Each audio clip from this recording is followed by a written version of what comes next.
Good afternoon and welcome to the Labor Forum. You are tuned in to WRFG 89.3 FM, or maybe you're listening on your computer at www.wrfg.org, or maybe on your app on your mobile device. We do want to say that we have no internet connection today, so unfortunately we're not live streaming on the YouTube channel, but we will be putting a video up later of this program. My name is Diane Mathowitz. I'm a retired auto worker. I worked for 30 years, pretty long years, at General Motors on assembly lines here in Atlanta and in New York State. I'm joined here at the Labor Forum as part of the team by Paul McLennan. Paul is an Amalgamated Transit Union member. Hi, Paul. Hey, Diane. We have a super show today. I'm really excited about this because we have really some of the participants who are making labor history here in Atlanta, and we will be getting to them right after we do our first two segments. As you know, the opinions that are expressed on this program may not necessarily be those of the Board of Directors, staff, or volunteers here at WRFG, but let us remind every listener that this is a community radio station, a progressive radio station. It is our intent to bring you the news, the views, the analysis of those that are not to be found on corporate media, and if they're there, it's usually short shrift and false. So this is the intent of the Labor Forum, to bring you the voices of working people. And as I said, we will be getting to our guests in just a moment. But first, labor headlines for Monday, September 8th, 2014. The United Nations has scheduled a meeting on climate change in New York City starting Tuesday, September 23rd, that's next week. With numerous climate-related disasters affecting tens of millions of people, from hurricanes, tsunamis, earthquakes, droughts, increased temperatures, and rising seawaters, world attention has become focused on the fossil fuel industry's role in the rising of greenhouse gases and other toxic pollutants. A massive demonstration called the People's Climate March will take place on Sunday, September 21st, with dozens of labor unions and associations among the 1,000 plus endorsers. Some of the unions who are mobilizing their membership are the Communication Workers of America, Amalgamated Transit Union, Paul, the New York State Nurses Association, United Federation of Teachers, AFSCME, District Council 37, as well as machinists, electrical workers, food and service workers, farm workers, transport workers, and others. Organizers project that at least 250,000 people will take to the streets of New York City on Sunday to demand concrete action. What many people who are concerned about this threat to the planet may not know is that since the 1998 Kyoto Accords, which first attempted to reduce these emissions, and all the subsequent international meetings to forge a treaty, it has been the U.S. that has balked at any meaningful change and scuttled any real progress. In fact, the Pentagon, which is the world's largest institutional consumer of petroleum products, and arguably the world's worst polluter, has a blanket exemption in all climate agreements. This exemption covers more than 1,000 U.S. bases in over 130 countries around the world, as well as all 6,000 facilities in the U.S., all aircraft carriers, jets, weapons testing, and operations such as NATO and AFRICOM, plus so-called peacekeeping activities, are excluded from any measurement or any agreement on emission reductions. While the march organizers have not made specific demands to U.S. governmental, corporate, and military institutions, there is an additional event called the New York Global Climate Convergence on Friday and Saturday, September 19th and 20th, that will focus on the economic systemic causes of climate change, calling for, and this is their slogan, people, the planet, and peace over profit. I found a lot of this information online, as well as in an article entitled The Pentagon, the Climate Elephant by Sarah Flounders in the current issue of Workers' World newspaper. I have to say that there is a lot of information that either gets censored or distorted on corporate media about climate change. And I really encourage listeners to go ahead and do your own research and figure out what the problem is. Now, in connected news, on September 5th, it was reported that toxic vapors have been accumulating in homes near Fort Gillem, the closed military depot in Forest Park. High levels of cancer-causing chemicals have been found in 26 of 29 homes tested over the summer. An additional 200 buildings, including a daycare center, remain to be tested, according to this report that was in the Atlanta Journal-Constitution. Now, only weeks ago, announcements were made about redevelopment of this site, bringing some 3,000 jobs in warehouse and distribution facilities to be constructed on the grounds of Fort Gillem. Allegedly, Kroger and at least one other major corporation had approved deals to purchase hundreds of acres of Fort Gillem land for expansion of their operations in Metro Atlanta. There obviously is more that has to be learned about this.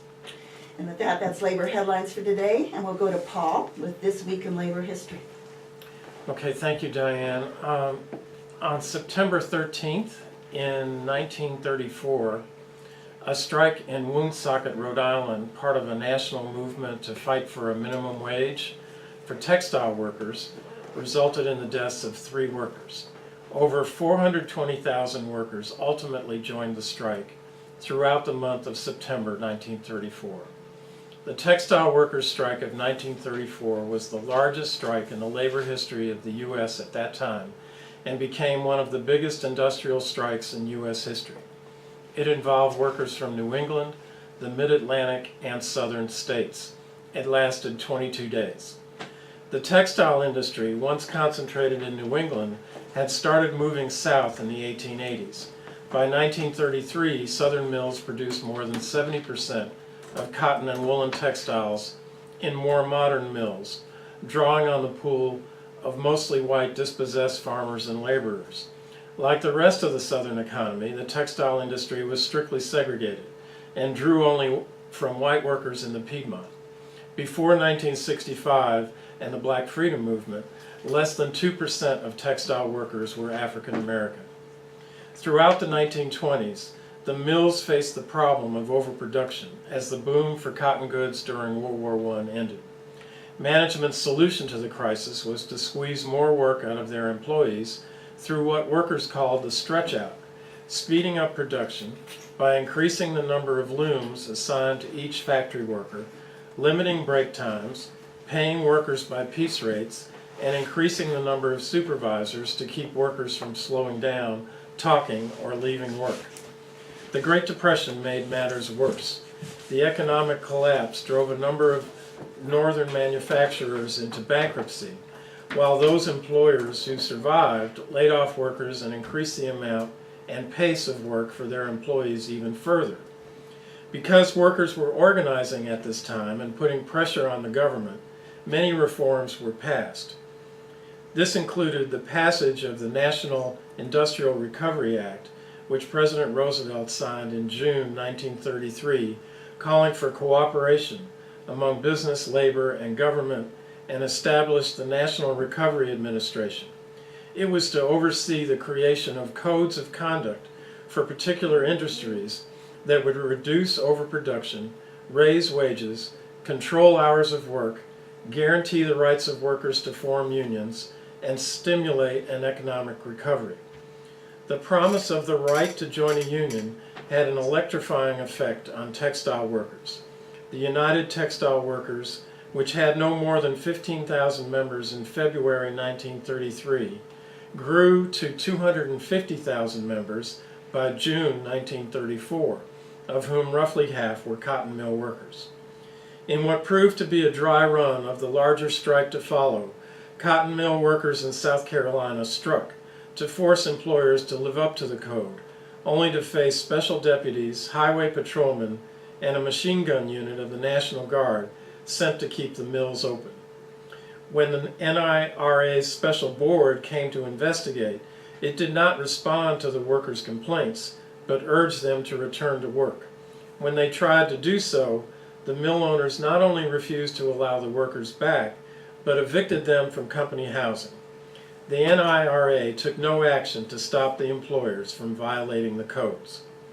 In May 1934, mill owners reduced cotton mill employees' hours still further with the blessing of the NRA without raising their hourly wage rates.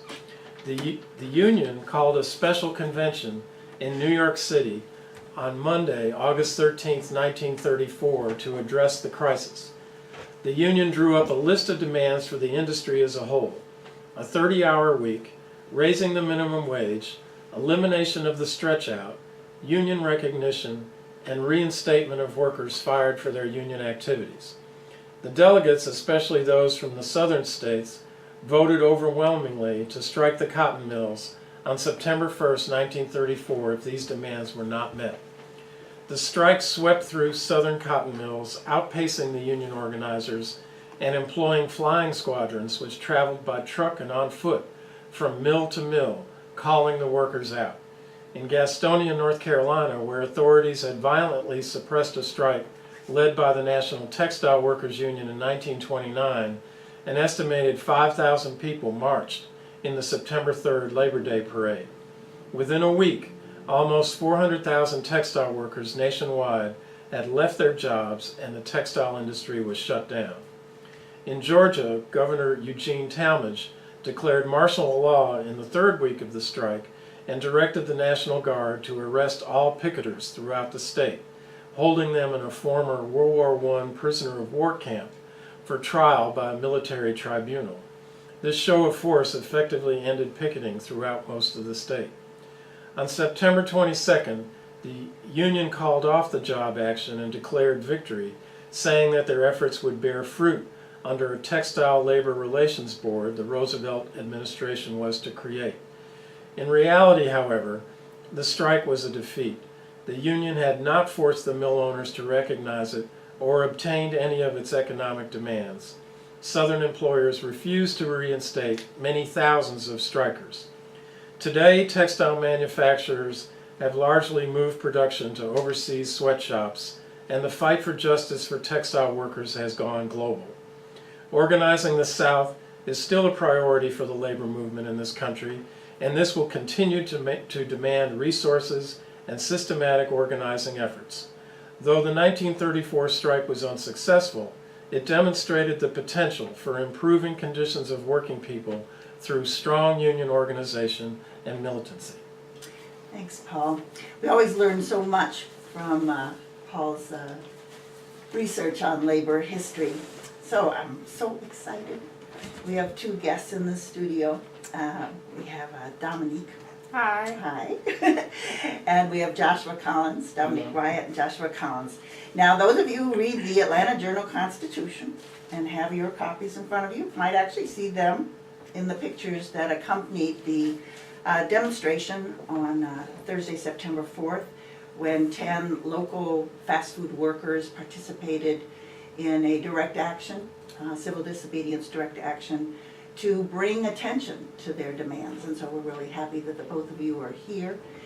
So let's start off. We've had fast food workers on the program multiple times and other low-wage workers, and so, but it's always really important that we hear from your own voice what the conditions are on your job that have first prompted you to not just mutter and be upset and unhappy, but to actually take action. So we'll start with you, Dominique, first. If you wouldn't mind telling us where you work and what the deal is where you work. I was currently employed at Zaxby's off of Ponce de Leon, right where the action took place. There were wage theft. There were working on your breaks. Breaks wasn't long enough. Not enough hours. Basically, people struggling on a day-to-day basis to meet, like, basically to eat. You had the choice to feed your kids or pay your bills, and it is just not right. So we're going to do whatever it takes to get it. Okay, and how long have you worked at Zaxby's? I worked at Zaxby's for a total of 8 months. All right, and then Joshua, how about you? Tell us where you work and what the story is at Burger King, correct? I work at Burger King. I was currently working at Burger King on Northside Drive. Now I work at the one on Old National. Basically the same thing she's going through, no hours. I was actually penalized for even being a part of the strike, you know, from my workers and my manager, my general manager. It was hard for me to do things for my son and do things with my son because I could barely afford to pay the bills that I was trying to pay. And so, I mean, it's hard. The money is basically nothing. Once you get, like, I got paid today and I'll probably be broke tomorrow. So. Can I ask, do both of you make $7.25 or do you make a little more than $7.25? Because that's the chant. We can't survive on $7.25. Yeah, I was currently making $7.50. So, I'm currently making $7.50 now, which is a quarter more. So. all right, so this article that was in Sunday's newspaper, one of the things I think that has happened as a result of, this is now the 7th national action that fast food workers have done. It started off in just 1, 2, 3 cities, and now there's 100, 150 cities every time you all call something where fast food workers come out and supporters come out for raising the minimum wage. So one of the things I think has happened is there's actually been a conversation, a discussion, even if it's sometimes pretty lopsided on the corporate media. I have to say this, I was watching television after the demonstration on Thursday, and there's all a thing about the inflection of the voice of your TV commentators. So I can't even remember which channel it was. They actually, the coverage was actually not too bad, but how it was promoted was, and these workers want $15 an hour. Like, it was set up as how ludicrous, how silly, how not possible. Exactly. So I want you both to talk about why $15 an hour is in fact reasonable, necessary, and you're going to win. Go ahead, Dominic. Okay. $15 is necessary because it's basically something that's like not even affordable, but something that we can see ourselves living off of. It's just double. It's just $7.25 double, and I don't think, not even after we get the $15, there will always be something to complain about. But at least we'll have the word to say, okay, we're not struggling anymore. And basically the whole situation with it being silly, I don't think it's being silly, because if we get $15 an hour, that means the corporation, the franchise, they making more money. The managers, they're getting more money. So what's the complaint about when everybody's needs are going to be met? So, Do you have a comment on that too, Joshua? Basically, it's stability. Like she said, it's 70. It's doubled. It's doubling the money, and now these corporations, they say, well, we give you this money, we're gonna have to raise food prices, and I don't believe that's true. I believe there's just a tactic that they're saying to say, we don't want to give you this money because we don't want to take an extra $7 out of our pocket to give to y'all individually. So it's not that food costs have to go up. They don't want to lose out on money, but we need stability. Now, this article that was in the Constitution had some really interesting facts, because they do this thing all the time about this is supposed to be an entry-level job. This was this other thing. Nobody's ever supposed to be working 5, 7, 10, 20 years at a fast food restaurant. Yeah. This is supposed to be an entry-level job, and they make it seem as though everybody is a teenager living at home off with their parents. So this article that was in the Constitution had a little chart about characteristics of minimum wage workers. And it says that there's 3.3 million workers, now this is more than just fast food workers, who are paid the minimum wage or even less. And that of that 3.3 million, they say, the percent who work full-time, which should mean 40 hours a week, is just 35%, meaning 65% don't have full-time. That the percentage who live in the South, this is of low-wage workers, is 46%, almost half of all low-wage workers live in southern states. And that the percentage that are 25 or older is almost 50%. May I ask how old the two of you are? I'm 19 years old. I'm 25. So So we have our statistic right here, 50% are 25 or older. Now, I want to talk a little bit about, again, with both of you, it's kind of many people think to take an action like deliberately getting arrested, to deliberately put yourself in jail, is something that may not make sense to some of our listeners. And I want to ask both of you why you felt that this is something you needed to do. I'll start with Joshua this time.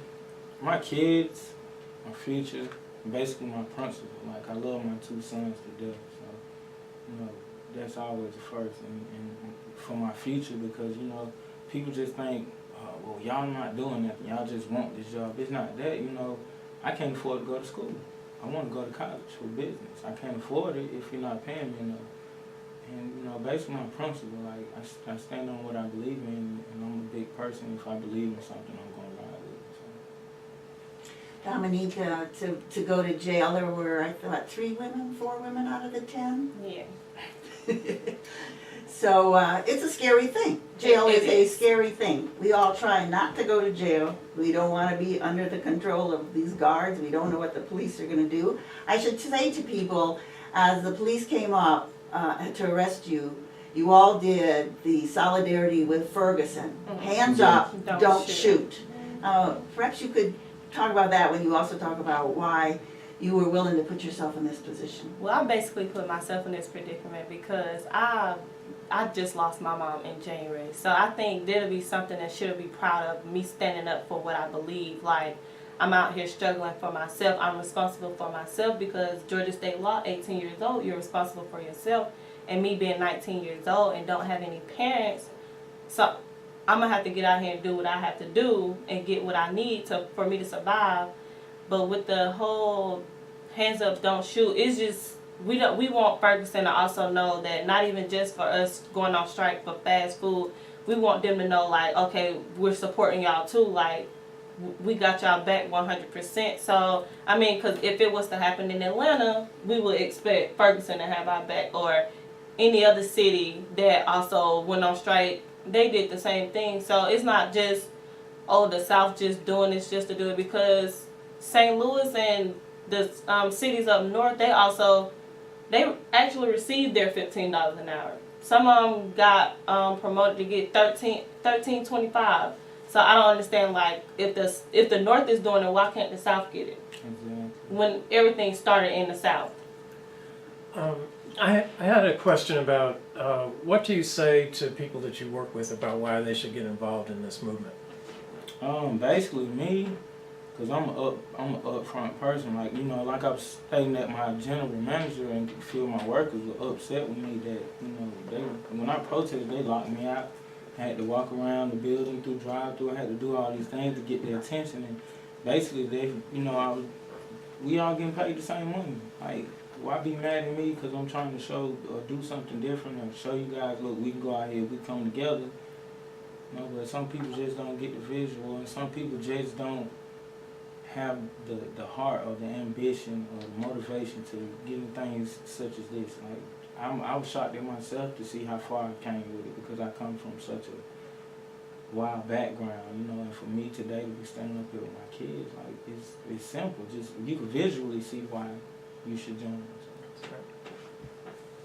us. To step on that, it's actually, I mean, you would have to approach it with the positive things that's happening, because the only thing, the things that they're thinking about, oh, we're going to get fired, they're going to take our hours away, but being with a union, like $15 in a union, or Atlanta Raised Up, you have lawyers, like, you have people standing behind you saying, okay, you have to document everything that's happening. So if you were working 40 hours a week before you join this union and you end up getting 25, you document that stuff. So when you document, you report it to you, this is what's going on here because I joined a union, and it's called retaliation from the bosses. They thinking, okay, well, you don't know your rights. That's the whole point of joining a union, so you can figure out your rights, because evidently the managers, the general managers, they don't know their rights. Exactly. So y'all serving us with less hours, starting us off at 7:25, basically demoting us, but we're documenting and reporting the same thing that y'all are doing, and we gonna get what we need. And basically, we don't get raises. Like, I haven't had a raise. Like, I worked a solid 2 years at Burger King, and I'm like, in 2 weeks I was the guy that was making all the sandwiches. So you know, it's not like, you know, you offering us some benefits or some kind of way to, you know, keep building. You know, you basically modern day slavery. We're almost out of our time. I want to thank both of you for coming in, but I want you to make sure that if there are no doubt low-wage workers out there listening, there may be some fast food workers listening, how can they get in touch with you and how can they get involved? And then once we do that, how can anyone who wants to support you get involved? Basically, Facebook, ATL Raise Up, Twitter, ATL Raise Up. Hashtag Fight for 15. Fight for 15 in the union. It's a beautiful movement to me to see all races and genders and people just come together from different walks of life, and we're on the same path. Like, I love it. Like, this past Thursday just gave me a boost of energy to keep going forward with this, because, you know, a few of us, we get to that point where we feel like, you know, it's not going to pay off. But you got to understand, like, you know, you got to hustle, you got to grind, you got to keep going so you can get that light on top of you and get that shine. So. Well, I just want to make a closing comment. I mean, obviously, in Seattle, $15 an hour. Yes. Los Angeles is getting ready for a referendum, $15 an hour. They already passed one for some workers. And the reality of it is it's common. It's sort of like the 99%. Yeah. The whole slogan around 99%, which raised the incredible inequality that exists. So your demand for $15 an hour has raised up. You have raised up. Yeah. Everyone. Thank you so I want to much. thank you both so much for coming in. You're welcome. And we're going to take a brief break right now for some messages from WRFG. We are your station for progressive information. And we want to thank you for listening, and stay tuned, because coming up next is Danny Laufer, and he is with the Atlanta Symphony Orchestra. And they were locked out of their jobs starting Saturday night at midnight by really the most recalcitrant anti-worker management. And we're going to talk about what it means to be a musician with the world-renowned Atlanta Symphony Orchestra and have this kind of disrespect. So please stay tuned. We're back. This is the Labor Forum, and you are tuned into WRFG 89.3 FM, your station for progressive information. And I have to say, because we just heard Harlan's promo for his special sale that'll preview before the general sale on Saturday. Anybody who has ever listened to Fox's Minstrel Show knows that Harlan Joy has the most incredible record collection, tape collection, music collection of Americana music. So if you're interested in any of his items, please do drop by here on Friday night, and then of course again Saturday. So I'm excited to have Danny Laufer here. I went on your website and listened to you play. Danny is associate principal cellist with the Atlanta Symphony Orchestra since 1991, according to your website. Yes. And Danny's here because this is such an outrageous example of management, I don't even know how to describe it, bullying towards the esteemed members of what is a world-famous symphony orchestra here in Atlanta that all of us should take great pride in, and yet for some reason the management seems to be determined to drive away these well-qualified, excellent musicians who play music because they love it and they want to share it. Anyway, so Danny is here to tell us what is going on. So if you don't mind, lots of people probably, when they think of unions, they think of industrial workers like I was, transportation workers like Paul, fast food workers, and they may not recognize or know that many of the skilled performers, actors, actresses, screenwriters, musicians, are also in unions. So could you tell us a little bit about why members of the Atlanta Symphony Orchestra are in a union? Sure. We're all part of the American Federation of Musicians, the local 148, 462 here in Atlanta. All major orchestras, and I think, well, a number of orchestras besides even the major orchestras have joined unions over the years, simply, I think, as many other people who join unions, to ensure certain rights and conditions at your work. If it is, you know, the obvious of benefits to income, to also conditions such as not over, you know, having, in our case, extremely lengthy rehearsals, because what we do is very physical when it comes to our hands, and we're very prone to repetitive injuries, you know, because of what we do. And so I think, as history has shown, when people try to get together to do something better for themselves as a group, and collectively, right, we tend to have, at least generally speaking, you know, better results for everybody, because we, as an orchestra, negotiate for all of us. It's not just for one person, but for all of us, and to try to make things better, certainly for us as individuals or families, but also to really make sure that, in our case here in Atlanta, that we're able to maintain the great orchestra that we really enjoyed, and quite frankly, not just the great orchestra, but also the Atlanta Symphony Orchestra chorus, which has been, you know, one of the greatest, I think, really choruses in the country, started by Robert Shaw many, many years ago. So, I guess that's one way to answer it, yes. Okay, so this is like deja vu all over again? It is. Because 2 years ago, the same management team that runs the Atlanta Symphony Orchestra locked the musicians out, and we here on WRFG also had representatives of the musicians union here, and we encouraged people to support you. I remember there were a variety of ways that the community was galvanized to support the musicians. Could you describe what happened in 2012, and then how that leads up to what happened Saturday night? Absolutely. I actually was the chair of the Players Committee in 2012, and we were leading the negotiations, and we were at the time a full-time 52-week employed orchestra, one of really only, I think it's about 16, 17 orchestras in the country. We can compare it to being kind of major league in our field. We're certainly an orchestra that's won over 27 Grammys and is very recognized.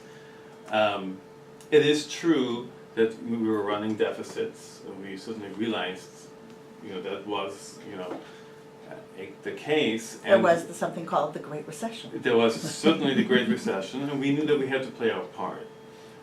We were forced, however, really by going through the lockout, we had a choice. You know, did we want to accept management's proposal or the last, best, and final, and continue the music in the hope and with the understanding, quite frankly, that this was a one-time major concession by the orchestra in order to help the organization really right the ship and do what they need to do. In 2012, we went from 52 weeks to 42 weeks, for example. We lost 10 weeks of pay. We lost 7 positions in the orchestra, from 95 musicians to 88. Let me just stop you right there, Sure. because this is something any worker any place knows about, what's called speed up, which means that you do a job and then they cut the number of people and then you have to do 20%, 50% more. So that's how it works on an assembly line, and it works on other jobs as well. But when you cut positions in an orchestra, it isn't as though the oboe player then plays a little bit of flute or something, or something like that. It means that there's a sound that's not there anymore. That's right. And that means that the quality of the whole product is down. That's right. We are the product, we're the orchestra, we're not amplified. We each individually produce our sound. The majority of the positions which we lost were in the string sections. And the reality is that to have a certain balance that is needed for a great orchestra between the woodwinds, the brass instruments, and the strings, you need a certain amount of personnel in those sections. When you don't suddenly have them, there's only so much more that you can produce individually, not to speak of that you can, I mean, we've had, unfortunately, people getting injury and not being able to play. But you cannot produce the same sound because, not to go into too much detail, but if you force something out, it's not the same beauty as when you have more people that create the, you know, that round, warm sound, as we call it. So it really affects the product. It affects, you know, the orchestra and the quality and the caliber, which we have been so proud of to be able to not only create but share with our community here and, quite frankly, abroad. Okay, so you lost 10 weeks of pay, you lost the number in the orchestra. Was there more in 2012? That was the main part of it. You know, we gave, I mean, as far as in dollars amount, we gave back $5.2 million over 2 years from our income. And it is not what we wanted to do, but as we do things, I mean, we agree on the contract by a vote in a simple majority. And once the orchestra as a group decided we're going to do this and we're going to move forward, we're going to expect those which said that they were going to, you know, raise additional funds necessary to balance and right the ship. We went back to doing what we do best, which is doing great music. As a smaller staff, certainly, you know, on stage, and we signed a 2-year contract, which was basically a wage cut of 14% per year, and it was a freeze for 2 years. There was no restorative aspect to it whatsoever. And of course, you know, coming now to negotiations this year, we were certainly hoping that we would start to, you know, grow back to where we came from, because we're really at the very pivotal point in the orchestra where there's no in between here. We either try to get back to where this orchestra was as far as personnel, and to be able to attract, you know, there's a certain aspect of status that comes when you're not a full-time orchestra anymore. Pay, of course, is an issue because you attract people between, you know, who your conductor is, what you play, how much you get paid, the city as well. And when you don't have the ability to attract the same caliber of player that will help to, you know, rebuild an orchestra, because we do have people which retire, obviously, and we're going through actually a transition period, it can really alter the future of the orchestra in that sense too. I had a question about how have you seen the industry change over the years? How has the relationship with management deteriorated, I'm assuming? Well, we were certainly very hopeful. Stan Romenstein, which is the current CEO of the Atlanta Symphony Orchestra, came about 4 years ago, I believe. And we were, you know, hoping that he was the individual which would help garner more support for the ASO and put it on a more solid foundation. I think, unfortunately, you can say for one that he's, I believe, the first CEO of the Atlanta Symphony Orchestra that has caused 2 lockouts, which I know in Atlanta is historic, and I'm not sure if it's happened certainly back to any orchestra that I'm aware of.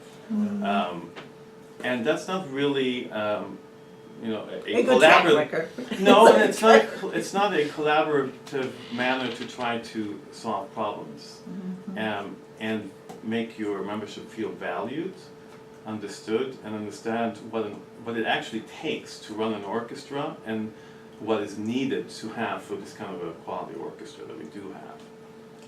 Well, I was going to ask a question as well. What is the relationship of the Woodruff Arts Center to the ASO? Because I've been a little confused about that. There might be some folks out there who don't quite understand.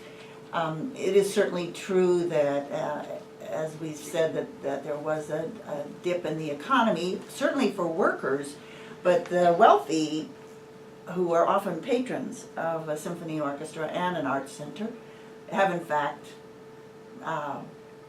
been doing really, really well. So when you say that there's a deficit in the budget, you know, where is that coming from? I mean, it would imply to me that your management team hasn't figured out how to tap into the possibilities of different funds. Right. It's, everybody was affected by the recession, and we certainly realized that and certainly found it ourselves as well. So you do have to take in consideration what has happened, and it is, you know, one of the reasons that we did what we did 2 years ago. However, we also know the economy has improved, and the question, you know, for example, is, you know, we had a land sale of the 14th Street site where we were going to build the Symphony Center. I think it was 300 million, wasn't it? It was supposed to be around that, yes. Unfortunately, the recession came and a lot of things happened, and it's, you know, it stalled, didn't happen. That money was used to pay off debt that the ASO had, which is certainly an important thing to do. However, all that money was paid, you know, to retire debt, and none of it was used to try to help to support and sustain the orchestra. And that's a decision that certainly happens on some level at the ASO board level, but as you allude to, the structure that we are in, which is the Wood of Art Center, we have the ASO board, which you know, deals with our management, professional management, but they answer actually to the Wood of Art Center Executive Board. And they're the ultimate, I mean, the Atlanta Symphony Orchestra per se doesn't exist. The employer really is the Wood of Art Center. The 501c3 is, you know, the Wood of Art Center, not the ASO. So you know, you want to hope that the Wood of Art Center understands the quality that exists in the Atlanta Symphony Orchestra and what is needed, you know, to sustain it. But I think it would be fair to say that we also feel that it seems more important to just balance the books without really regard to what would happen to the orchestra as we move forward with the kind of proposals that we've seen from them. So we have serious concerns about that, and would say we're, you know, waiting also to hear from our board as a whole where they stand on this, because we have many wonderful supporters who have, you know, donated not only money but quite frankly years of enormous amount of time and passion, and they truly do love this orchestra. And even though they're not, you know, the final, shall we call them, deciders on certain matters, we do have a board, and our board needs to be heard as well, and how they feel in this whole situation. I wanted to ask a question. Yeah. I think many of our listeners may know what a lockout is, but maybe they really don't know. And what that was as of like midnight, Saturday night, you had not reached a contract settlement with the management, and they essentially said, fine, leave. You can't, now I think they told you take your stuff and go, and you're not supposed to come back on the property again or whatever. And that's what a lockout is. It's essentially my way or the highway to y'all. That's right. And a part of the issues that we have, one is what we call the complement or the size of the orchestra. Management and people who supervise management, shall we say, would like to have what they call a flexible component of the orchestra. That's, you know, if we were to boil it down, means that they want to have the ability to say what the size of the orchestra should be depending on what the financial needs are. I mean, that's really what it comes down to. And we feel extremely strong that if you want a major league, the kind of orchestra we still have today, there are certain requirements that if you don't have them, you won't have the orchestra. And that's a real serious issue, and we haven't been able to agree on that. Another really important issue is healthcare. The healthcare issue really is they want to be able to decide what kind of healthcare at any time they might want to switch to, what you pay for it, and that they can, right now we have a very collaborative manner, certainly outlined in our collective bargaining agreement, mutually agreed upon, by the way, right? The collective bargaining agreement is agreed upon not just by one side, but by everybody. And you know, that's not always what we hear, you know, when one is in negotiations, but I think what's really important is that we want to protect our musicians, you from whatever happens as we move forward. And healthcare certainly is an issue, not just with the Atlanta Symphony Orchestra, but what's really important to point out is that for example, it has been stated, true, that there are some raises on the table for management. But it's also half-truth, because if you also look at the healthcare contributions that they want us to take, they're actually pay cuts. Right. They're not, in fact, just as an example, a family in this coming year would take another $4,700 cut after $14,000 per year. And in 4 years with their agreement, you wouldn't actually get back to even where you are today. And that to us is not acceptable, especially after what we've already given.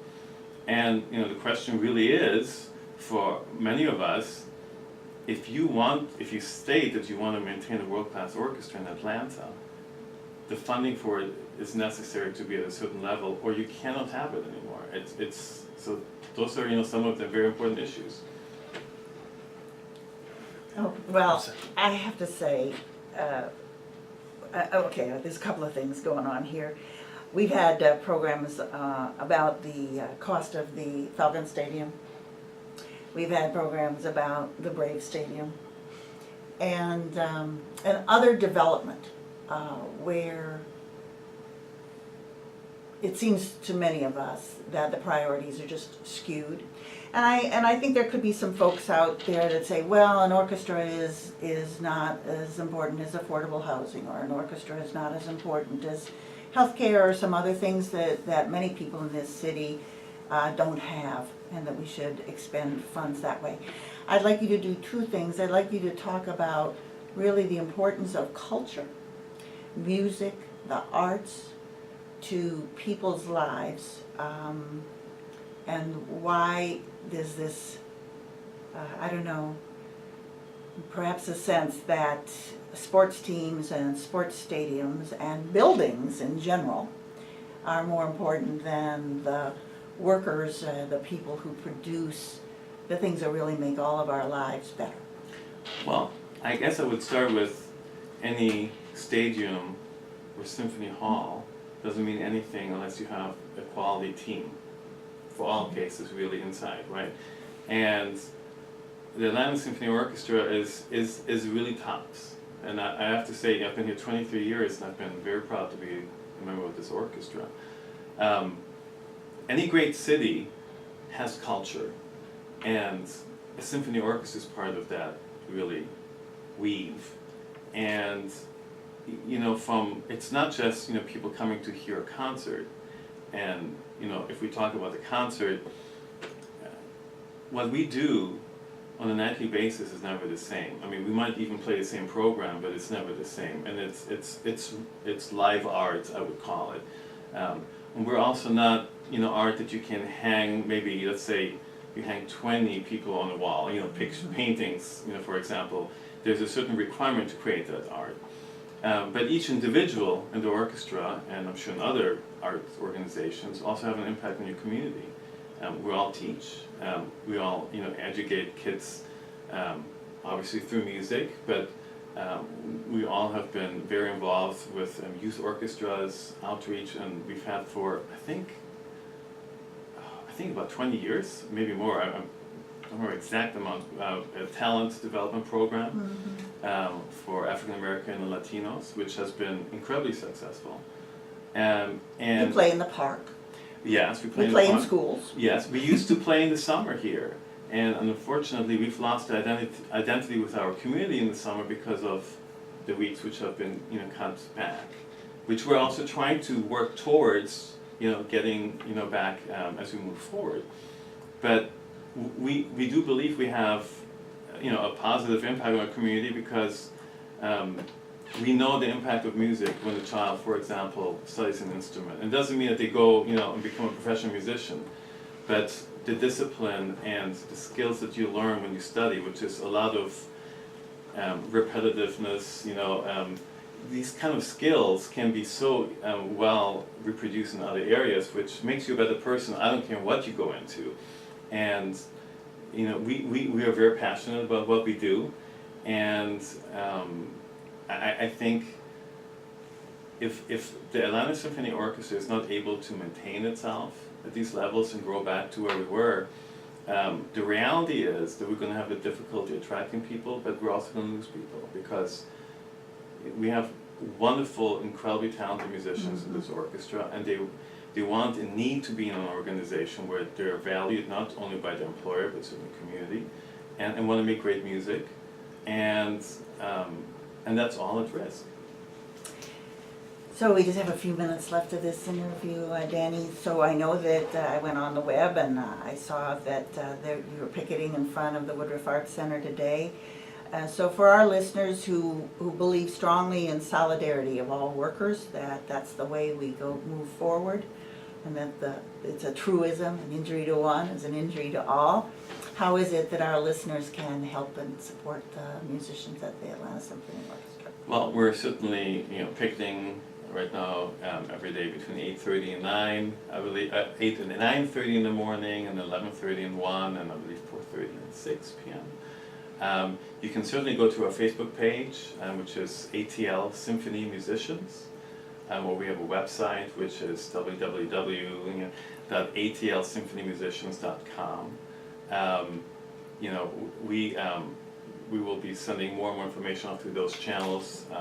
We do have a Twitter account. You should look at this to make sure I'm saying the right one here. It's ATL Sim, S-Y-M Musicians, so ATL S-Y-M Musicians. But we would love people to come and befriend us on Facebook, and this way we'll be able to get more in touch with people and just stay tuned, because we know this is a difficult fight, but we're very determined to not let this orchestra get further diminished. Go ahead. And so what will happen next? Is there a mediation or what's planned? Right now, we're waiting to see. The last meeting we had was last week. Opening night, I believe, is not before the 25th of September, I believe. And we certainly would like to be able to start the season on time. Of course, it takes two sides to come to an agreement.